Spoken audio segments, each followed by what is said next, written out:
Praise the Lord. Can we give the Lord the best clap offering?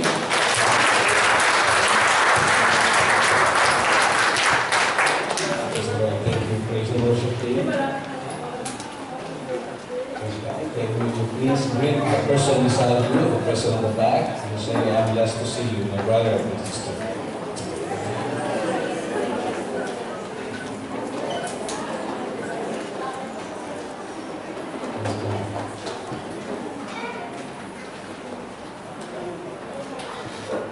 Today is the first week of the month, and of course we're celebrating Eid as the holiday of this nation. We also benefit from this celebration. That's why I know that we are all enjoying it and are excited in this particular day. So let me just encourage you and ask you to come with me in prayer as we trust in the Lord our time of studying His Word. Hallelujah. Hallelujah. Father, we thank you that tonight you have given us again an opportunity to worship you as a family, as a church. We recognize that it is always a privilege that you're giving to people who have that wonderful relationship which you have started by yourself. And we always recognize, oh God, that your grace is continually sustaining us, not just at the start that we came to know you as our personal Lord and Savior, but even right now, that as we continue to obey you and walk with you, we know that it's your grace that is indeed sustaining us. And so this afternoon, we came to worship you and to exalt you and to honor you, and to express our gratitude for all the things that you have done throughout the week, the past days, that you have been faithful to us, keeping us safe, protecting us, and providing for our needs. And let this time be a time, of God, for us to listen to your word, and we ask your Holy Spirit once more to just come, speak to us, gentle as He is, and yet powerful to create changes in our lives. We submit to yourselves. Fill us, O God, and we trust you this time. Let your word be spoken with boldness and with power. This is our prayer in Christ's name. All God's people say, Amen. Let me start. There was this story of a man who died, and when he went up to heaven, he was given an opportunity to be toured around. Iniikot po siya ni Peter, and he was so amazed that suddenly he saw his friend. Okay? And he's really struck because he saw his friend not just being there, but his friend was actually driving one of the best and most expensive car in the world, his Lamborghini. Okay? He was really amazed how come that his friend is driving a car in heaven with that Lamborghini car. And he said, boy, this is great. Is this really heaven? And Peter said, of course, this is heaven. Because your friend was so generous while on earth. You know, your transportation here in heaven is dependent on how you became generous down there on earth. Kaya po sabi niyo, ganun po ba? And so he was excited to know what will be his car and his transportation. And lo and behold, Peter opened up the box and he was given a Honda. Not a car, but a Honda scooter. He said, wait a minute. He gets a Lamborghini and I got a Honda scooter? Yeah, of course, because remember, your transportation here is dependent on your generosity on earth. So the guy went out or left Peter driving his Honda scooter. He was actually grumbling. Okay? But the next days, this guy again met Peter. And interestingly, Peter saw this guy all smiling and he said, I can see that you were able to overcome your despair. And you are feeling better now? Yes, of course, the guy said. Why? is that so? Because I saw my mother-in-law driving a skateboard. Nakabawi po siya doon. Brothers and sisters in the Lord, this month we are on the theme, A Disciple and His Giving. And for tonight, we are going to discuss Christians as a generous giver. Christians as a generous giver. I just celebrated my 14th birthday last Sunday, one of my most overflowing and abundant birthday. Bumabaha ko ng biryani, mga kapatid. Hindi ko maisip. Hindi naman ako mahilig sa biryani, but it's really overflowing biryani. At naunawaan ko na kung bakit. Because everyone who went out of the house really felt as if they went for a grocery. May kanya-kanya ho silang balot. I have been 34 years as a born-again Christian and 23 years pastoring in a full-time ministry. And ever since, I am well convinced because I have seen that Christians are the most generous person in the world. Totoo po yun, mga kapatid.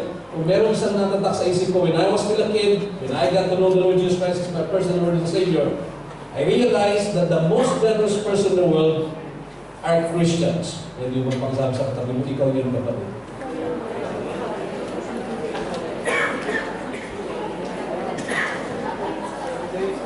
What do we mean by being generous? Generous means being liberal or open-handed in giving. Simple definition by a web dictionary. And this afternoon, let me title God's message, Generous Giver. Generous Giver. And I will be considering the passage in 2 Corinthians chapter 8, verses 1 to 9. And let me invite you again to please rise as we read this text. Generous, 2 Corinthians chapter 8, verses 1 to 9, that the women read the first verse, and the men will respond with the second verse, and then we read it all together. Okay? The ladies, ready? Verse 1, begin. Now, brothers, we want to know all the grace that God has given to the Lord's churches. Out of the most severe trial, their overflowing joy and their extreme poverty welled up in rich generosity.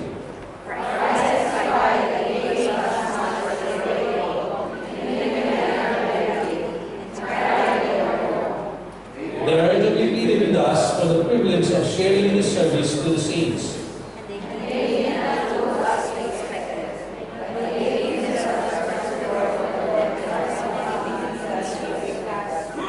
So we urge Titus, since he had earlier made a beginning, to bring also to completion this act of grace on your part.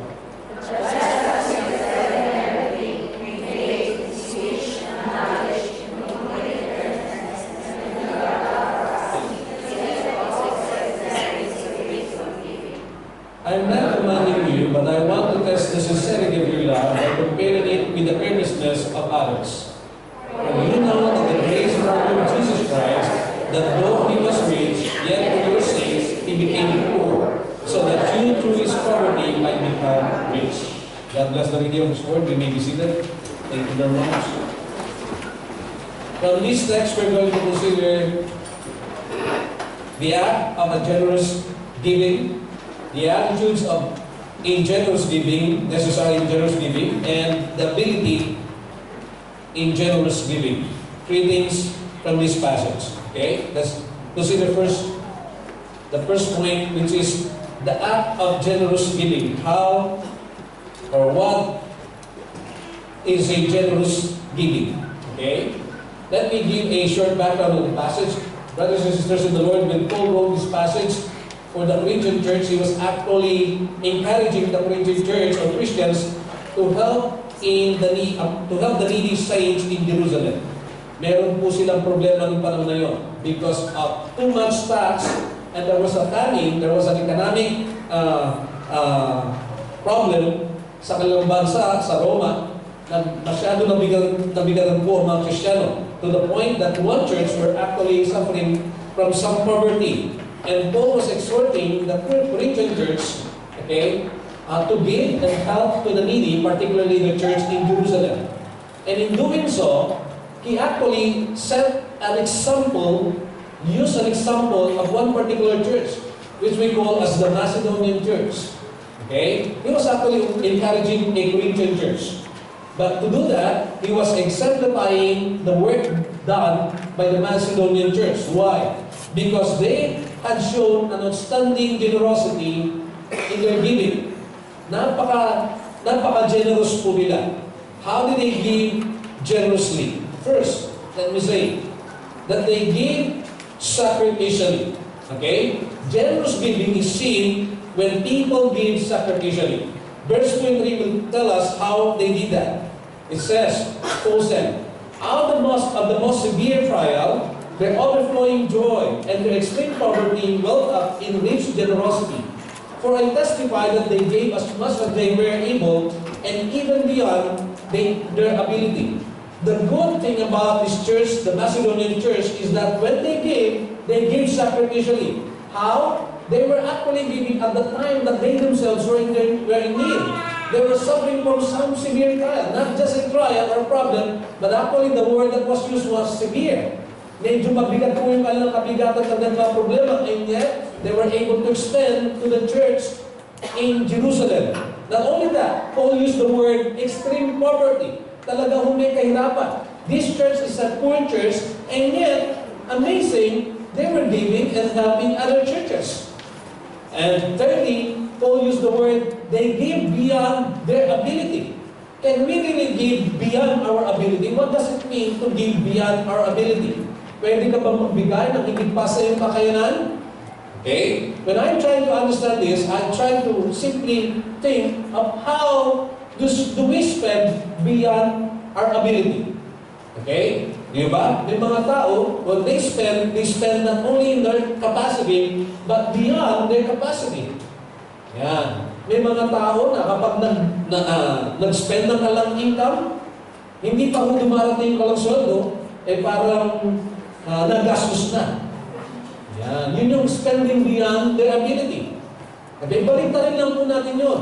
When Paul says they were giving beyond their ability, these people are not spending beyond their ability, but rather, they were giving to help other churches, pledging and giving a promised gift to those who are in need. By faith, they were trusting that the Lord will provide our needs so that we can help also other churches. That's what Paul was meant of saying they give beyond their ability.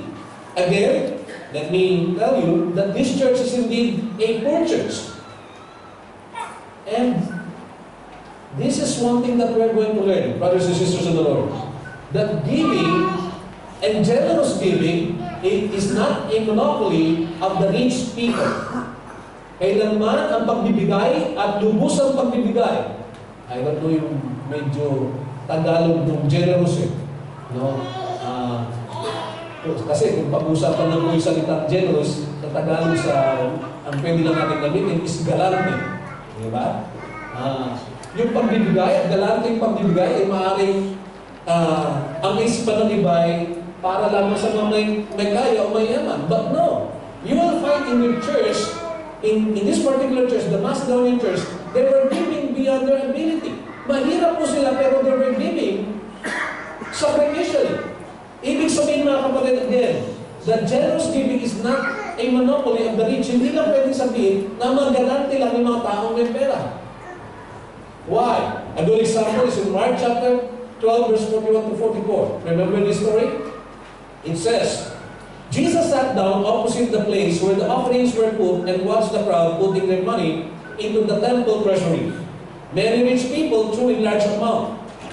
But a poor widow came and put into very small copper coins worth only a fraction of a penny. Calling his disciples to him, Jesus said, I tell you the truth. This poor widow has put more into the treasury than all the others. They all gave out of their wealth, but she, out of her poverty, put in everything all she had made to live on. Dito makikita po natin isang classic example, mga kapatid, ng giving in spite of poverty.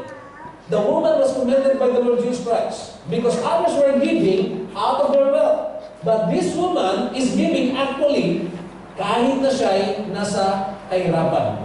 and she gave everything she had. This is a proof that giving or generous giving is not only limited for the poor people or for those people who have something to give. Okay?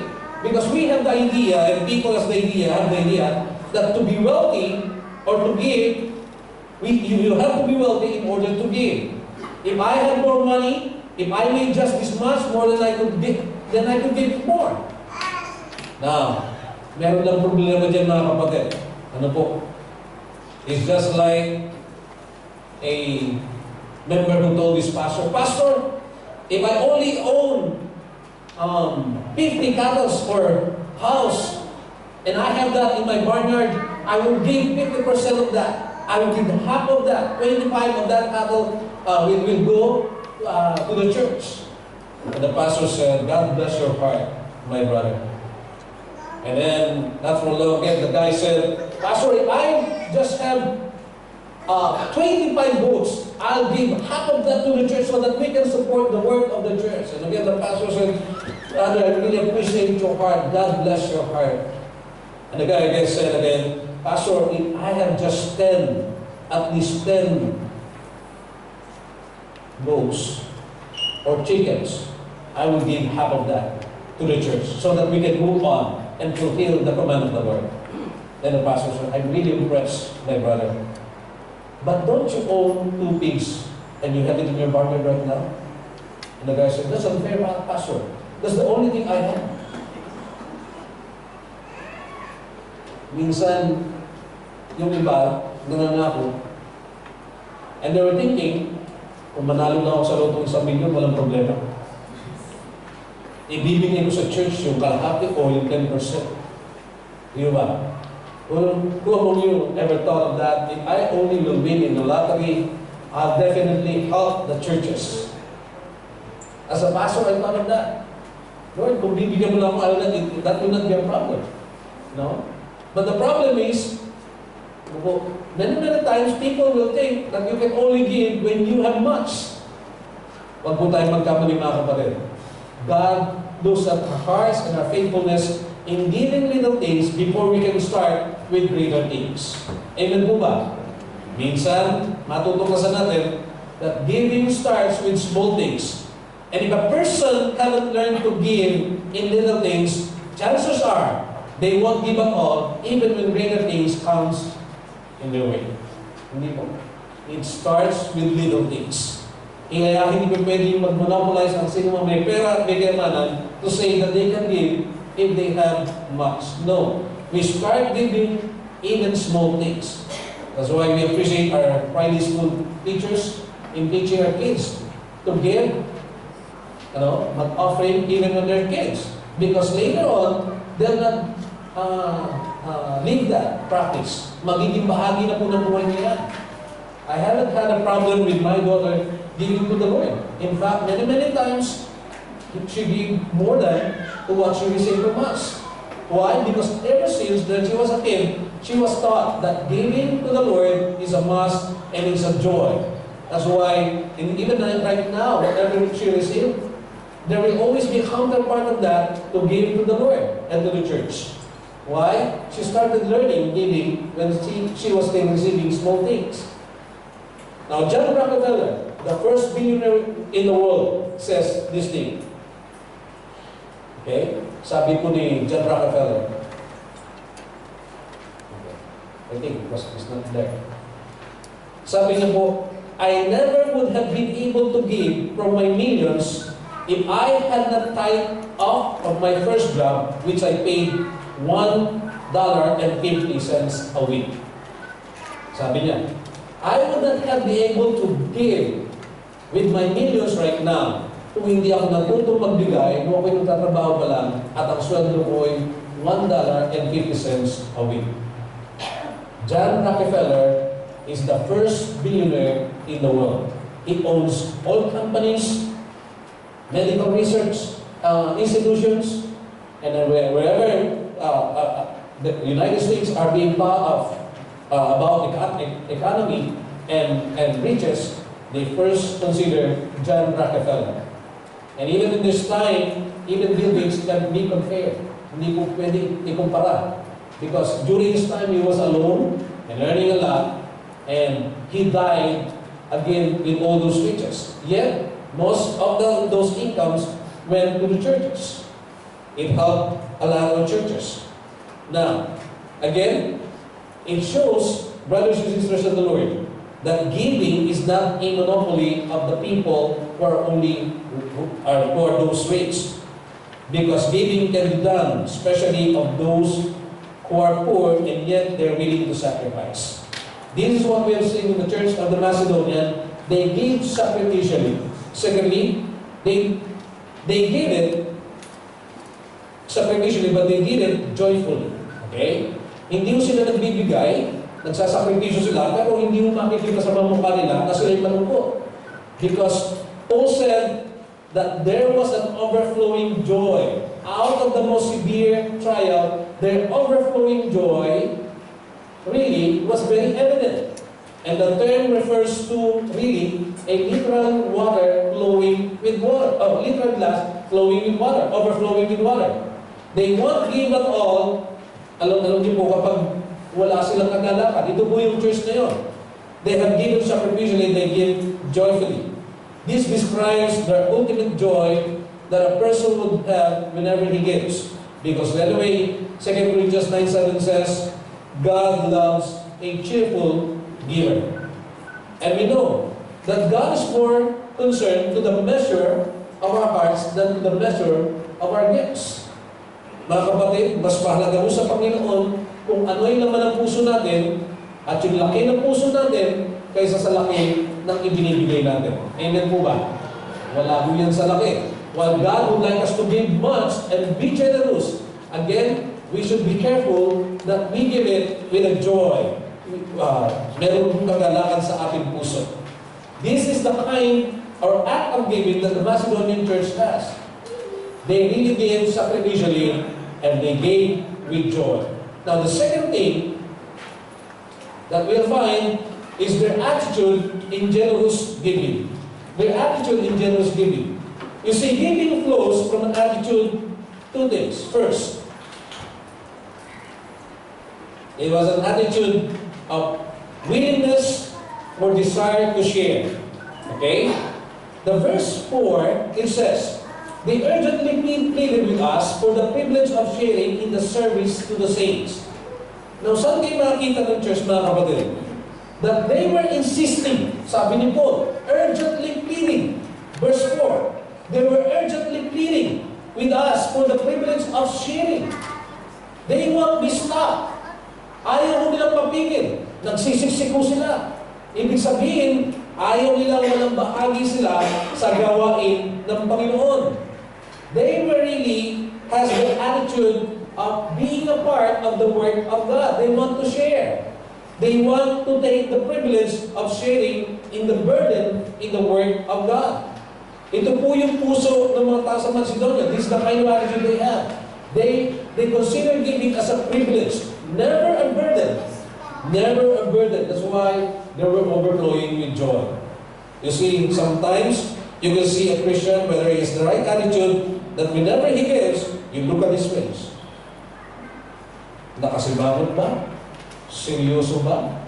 O nakangiti at bukas palad? Ayan. Sometimes, nakikita po yan kung tayo nagbibigay. Are we giving with joy? Or are we frowning? Because this church is indeed a church that considers giving as a partnership in the work of God. They want to share. This is the attitude that we must have as Christians. Okay? Now, let me share a story of two Christians, young men or boys who are actually renting a house. They were studying, and one Saturday morning, they opened their door because somebody is knocking on the door, and there was a man who was actually, yung kanyang mukha ay talaga namang madungis, pagod, at pawisan. His eyes were kind of marbleized, yung medyo malabo, and his clothes were rugged and torn, and his shoes, even his shoes didn't match. In fact, they were both at the same feet. for the same food. And he carried a wicker basket full of vegetables. Nagtitinda pala siya ng gulay. No. And the boys, or the boys who were renting the house, the firm actually felt so sorry for him and brought some of his vegetables. Binili nila para matulungan lang yung tao. But from that time on, every Saturday morning, this guy would come on the door of these two boys and knock to sell the vegetable. And time and time they will buy just because of the compassion, the mercy that they felt towards the guy. And lo and behold, as they continued with that practice, every Saturday, the boys got to know this man a little. Ano po? They began inviting him to come and stay for a while and take a rest, and binibigyan nila ng tubig para malamigan ng konti, para mapagpahinga ng konti. Patuloy po nilang ginagawa. And soon they learned that this guy was actually living in a squatter area, but he's actually a Christian, a new Christian who's very in love with the Lord. And they discovered that this new Christian who's actually selling vegetable was even knows how to sing and play a guitar for the Lord because he's so in love with the Lord. So what they did, ginagawa para mapagpahinga talaga yung lalaki, every Saturday they buy some vegetables sa kanya at pagkatapos mag-aawitan sila at bibigyan nila ng merienda. They were also doing that for a while and they thought, paano namin talaga tutulungan ng gusto ang taong ito? And so one time they decided, they would buy some stuff at the grocery or at the department store and give it secretly to the man who's selling vegetables. And on that Friday evening, this guy, when he returned home, he found before the door a basket full of clothes, blankets, at marami pa po. He was really very happy. Saturday morning, he went back and went to the two boys. Same thing, he was selling vegetables. But again, the boy asked him, come in, let's sing for the Lord first. And they did. And this guy who was selling vegetables was so overjoyed, he was really praising the Lord. And they were saying, God is good. And the two boys will always respond, yes, God is good. And the guy said, you know what, God is good because today I received something at my door. Some stuff. There's clothes, blankets, and everything. And again, this guy, God is good. Sabi po ng dalawang bata. Sabi ng lalaki, yes, God is good. And this guy, yung pong nagbebenta rin, patuloy pa rin siya, God is good, God is good. And then sabi niya, yes, we know that God is good. You already told us the reason why God is good. Why? Are there some more? Then the guy was saying, yes, because I was able to find a family who's in need of that stuff. And I gave it to them. Can you imagine? Yung para sa kanya, binigay niya na rin po. What a generous heart. Sometimes we thought that only the rich people can be generous. No. Even the poor people are really generous because we have a saying, we learn to give not because I have many, but because I know exactly how it feels to have nothing. People that experience how to have nothing are sometimes, and many times, generous in their giving. Okay? Now, again, they were having this attitude to share and the privilege to give, to be a part of the work of God. But another attitude is that they were actually surrendered to the Lord Jesus Christ. He said, let's go back to the passage, it says, verse 5, and they did not do as we expected, but they gave themselves first to the Lord and then to us in keeping with God's will. Now, this is the secret, brothers and sisters of the Lord, why the Macedonian church were so generous in their giving. Bakit po yung mga Kristiyano doon sa church na ito napaka-generous, napaka-galante? Ano po? Ito po sekreto. Sabi niyo po, because they gave themselves first to the Lord and then to us. What does it mean? This is a life that is fully surrendered to God. Because you can give everything to the Lord, but unless your life is given first to Him, then what you're giving are just, can we say, leftovers of what's really the main thing.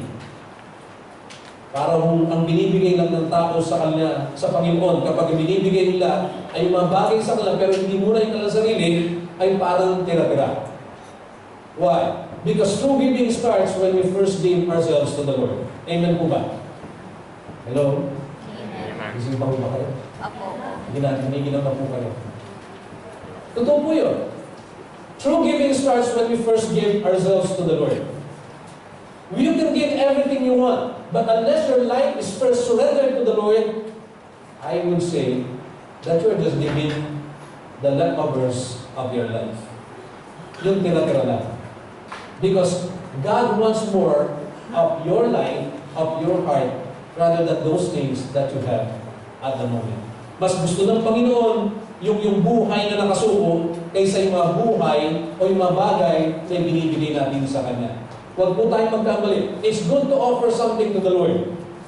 But let it come from a life that is fully surrendered to Him. Amen po ba? And that is generous giving. This church was so tremendous in their giving. It was an extravagant giving. They were sacrificing, they were overjoyed. But again, the key is that it's coming from a life that is fully surrendered to the Lord. Alam niyo po, kapag isang bagay na ginagawa natin hindi nanggagaling sa isang buhay na nakasuko sa Panginoon, many times it's just a cover-up of the most important thing. Yung hindi natin bibigay sa Panginoon. Honestly. Because true giving starts when we first give ourselves to the Lord. That's the reason why God gave His Son. Because true giving starts when we give ourselves. He gave His Son. That's why Romans 8, diba? Sabi nga nun, He who did not spare His own Son, but gave Him up for us all, how will He not also along with Him graciously give us all things? Kung ibinigay niya na yung kanyang anak, ano pa hindi bibigay ng Diyos para sa atin? He already gave the most important part ng buhay niya, ng ating Ama, yung kanyang sariling anak. To be separated with His Son is just like hell. For the first time, God the Father and God the Holy Spirit experienced hell when Jesus Christ died on the cross. When for a while they were separated because Christ has to bear all the sins that we have committed on the cross.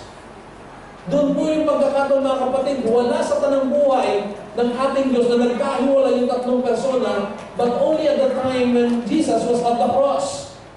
Because the sins of the world was put on Him. And that's the reason why it says God cannot look at Him. Because at that particular time, God was bearing all the sins that we have committed. And Jesus felt it too when He said, my God, why have you forsaken me? For the first time, they were separated. And it was hell for our God. Yet, binigay niya po sa atin ng Panginoon. That's why His promises, if He who did not spare His own Son, why did not also along with Him graciously give us all things? Ano pa yung hindi niya ibibigay na hingin mo sa Kanya? Never! God will provide all your needs. He is a generous God. He has given us the best, the Lord Jesus Christ. Brothers and sisters in the Lord, wala nang pinaka-generous pa kundi sa Diyos na pinananampalatayan natin. Amen po ba? Amen. That's why, when we give something to the Lord, He also expects that it comes from a surrendered life. What He wants is your life, not just the things you have. Huwag po tayo magkamali. Ano yung pwede mo ibigay na masasabi mo natutuwa ang Diyos? He owns the cattle on the hills. Kanya kong lahat yan. Ano yung pwede mo ibigay na masasabing natutuwa sa'yo? Sarili mo lang. Ang buhay mo na nakasubo sa Kanya. That's why Paul was very clear. They give out of extreme poverty. Madali sa kanila magbigay sakripisyo kasi nakasubo yung buhay. In fact, they were surrendered not just to God, but to the leadership of the church, to Paul. They said, they surrendered themselves to me, or to God, and to us as well. Masunurin po ito mga Kristyano na ito mga kapatid. When Paul says, let's give to the needy, they give to the needy. Again, the reason why they were able to give generously is because they have the attitude of wanting to be a part of the ministry, to share. Secondly, their lives were fully surrendered to God. Sometimes it's easy for us Christians na magsabi, Lord, I surrender. But when it comes to giving, is our pocket and our money also surrendered to God? Minsan yung ibang pastors, natatakot yung mag-preach when it comes to money, when it comes to giving. Alam mo ba yun? That's why they have to invite other pastors to speak on this. But I don't. Because as far as we're concerned, as far as the Bible is concerned, it is what the Scriptures tell us. Ang pakiramdam mo kasi iba, kapag daw nag-preach ang pastor about sa giving, parang nangihingi ata si pastor. Huwag po kayo magkamali. Mayaman mo ang Diyos ko. Mayaman mo ang Diyos ko. And God has been faithful. What God wants from you is your life. Before what you own. Bago mo yung mga tinatanggit natin. And minsan, one time, a pastor preached to his congregation, a charismatic congregation, sabi niya, if we're going to serve God, we need to get down on our knees and crawl. Sabi po ng pastor. And the church responded, yes, pastor, we will crawl. We will crawl. Then the pastor again shouted, when we learn to crawl, then it's time to get up on our feet and walk by faith. Then the church said, yes, pastor, we will walk with you. Then he yelled again, once we learn to walk, then we will run. Because we have to finish the race. We have to work for God. We have to reach out. And then the church says, pastor, we will run, we will run. And then the pastor looked at them straight on their eyes and said, if you want to run and finish the work of God, then we have to reach down in our pockets and give our tithes and offering. Suddenly, they were silent. And they were struck. Some of them mumbled, yes, pastor, we will go, we will go. Nakubos mo yung alang lakas kung sabihin ng pagbibigay. It's easy for Christians to sing songs, I surrender, Lord. Yeah? Pag nasa harapan, Lord, surrender, surrender. But when it comes to money, oh, minsan mahirap. When you look at the person beside you and say, kapatid, hindi ikaw yun. Kapatid, hindi ikaw yun. You're not one of them. Because FECC is not one of them. Mga kapatid, today I celebrate my first year anniversary in this church. Praise the Lord. And for that first year, I have never seen this church kahit kailan na nagkulang. This church has been very generous. Honestly. That's why I felt compelled to really take care of this generosity na maingatan mo para sa Panginoon.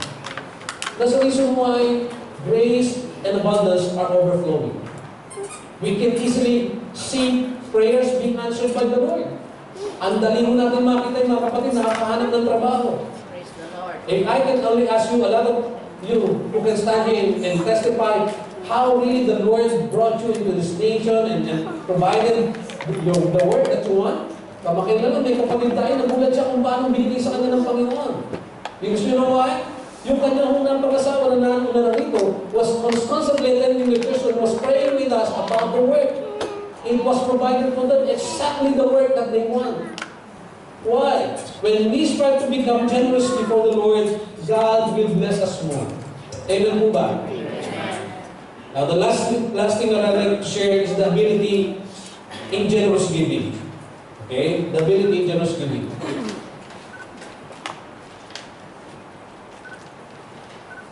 Once, I don't know, kilala niyo si Arnold Palmer. He is one of the famous classic guy when it comes to golf. He became famous. He won several championship. And his story when he played in one country, ano po, the king in that particular country got really enthusiastic with Arnold Palmer. Humana ko siya kay Arnold Palmer.